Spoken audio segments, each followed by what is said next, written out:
during this bit of a warm-up to the rodeo action.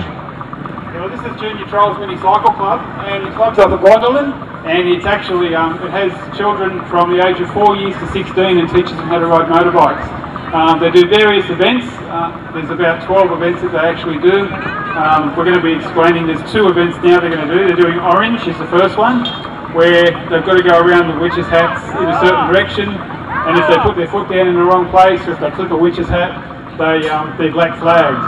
So Daryl, this is sort of similar to a, in pony club events, we call it a bending race or a flag race, where they go race down, come back, and it looks like the one on the blue bike, he's going to turn. Now he will take the second witch's hat now, and then wind it down till he completes right through the lot of them. That's exactly right. Okay, fantastic. And this is all where do they do their training for this? Yeah, they do it up at Gwendolyn. They've also got, there's 7 Minikhana clubs in New South Wales, and we have competitions against the other clubs as well, just like you would at rodeo. And this teaches them braking and clutch control and balance. Okay, and do they run in competitions? Do you have competitions against other clubs, or? Yeah, we do. Actually, on the 27th of March, we've got all the Sydney clubs coming up. There's Penrith and Blacktown and Baulkham Hills, Sutherland, Ku-ring-gai, Hornsby, and we compete against all those clubs. So if anyone's around, 27th of March, up at the corner of Canangara Drive and the Pacific Highway, up at Gwendolyn. Okay, it looks like we've got a winner there between that heat, so give him a round of applause. And now we bring the next 2 forward, I would imagine. Yep. Yeah, and the next 2 will have a go. Normally we have 4 lanes, and it's twice as wide as this, and also the ground's a bit soft for them, so they're probably struggling a bit today as to what they're usually used to going on. I'd say that stand's just a little heavier. You can see him sort of half pushing, trying to get through it. It is a bit on the heavy side. And we've also told them too not to go giving the bikes too much, because we don't want to chop it up too much for the horses later either.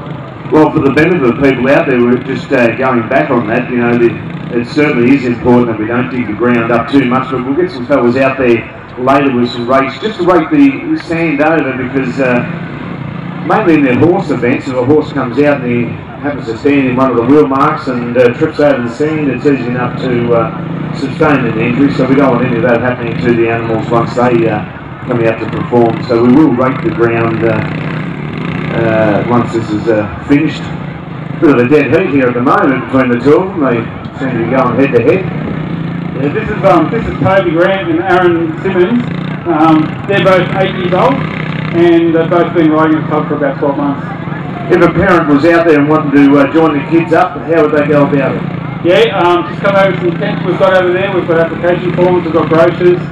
What happens is you actually got to do a 5-hour training course first, called a kickstart course, and that means that we know that the kids can actually do braking and they're not going to get on the bike and lose control and hurt themselves. It's an extremely regulated sport, and safety is the main thing that we look at with it as well. Okay, and there we have it, another clean run for those 2 riders. And we go up to 150cc 4-strokes for the kids. So the ones that are out there now, we've got Kirsten, because we've got a lot of girls in the club as well. The 2 people out there at the moment are actually cousins.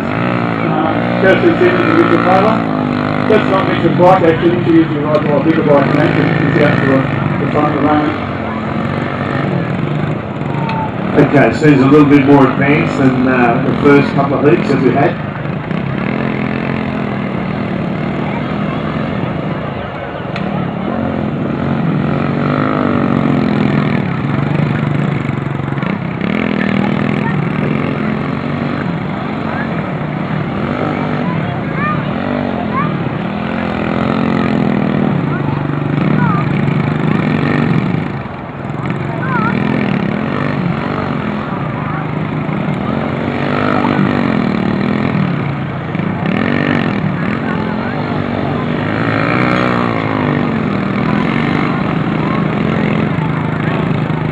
So the next one we'll do after this will be the Benji, and as I said, there is quite a few events we do. We also do trials up there where they've got to go through rough bush areas where they get penalised for putting their feet down.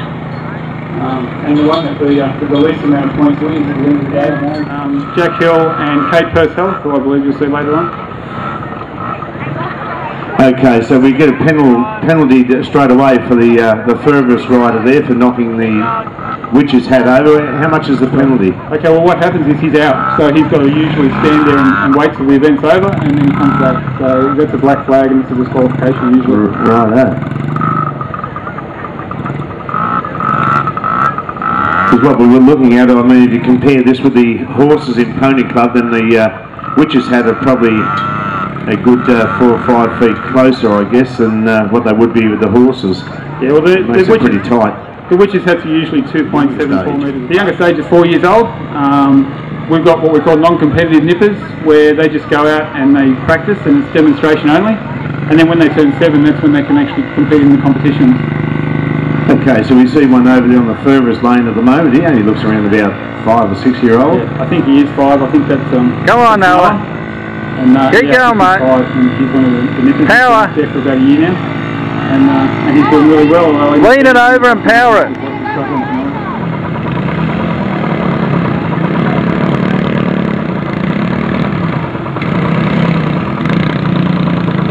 Okay, looks like a couple more experienced pole benders, we'll call them pole benders, out there at the moment.